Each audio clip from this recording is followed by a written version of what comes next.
Dwarka Somnath highway હાલ બંધ થઈ ચૂક્યો છે। જ્યાં વરસાદને લઈને દ્વારકા સોમનાથ હાઈવે બંધ થયો છે। માંગરોળના હુસેનાબાદ નજીક નોડી નદી પરનો બ્રિજ ધોવાઈ ગયો છે। હાઈવે બંધ થતા અનેક વાહનો અટવાઈ પડ્યા છે। આ સ્થિતિ જોઈ લો કે કયા પ્રકારે અહીં જે નદીના પાણી છે તેણે કહેર મચાવ્યો છે। જે વરસાદ બાદની હાલ એક બાદ એક જે તબાહીના દ્રશ્યો છે, જે વરસાદી કહેરના દ્રશ્યો છે તે સામે આવી રહ્યા છે। માંગરોળના હુસેનાબાદ નજીક નોડી નદી પરનું આ બ્રિજ છે જે સંપૂર્ણપણે ધોવાઈ ચૂક્યો છે। દ્વારકા સોમનાથ હાઈવે પાસે આવેલો છે આ બ્રિજ। આ હાઈવે બંધ થવાની સાથે અનેક વાહન ચાલકો પણ અટવાઈ પડ્યા છે, કારણ કે સ્થિતિ એવી બની છે કે અહીં વાહન ચલાવવું પણ મુશ્કેલ છે। દ્વારકા સોમનાથ હાઈવે હાલ બંધ થઈ ચૂક્યો છે।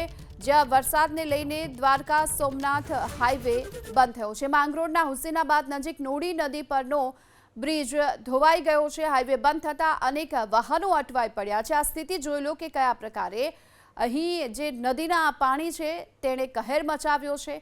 જે વરસાદ બાદની હાલ એક બાદ એક જે તબાહીના દ્રશ્યો છે, જે વરસાદી કહેરના દ્રશ્યો છે તે સામે આવી રહ્યા છે।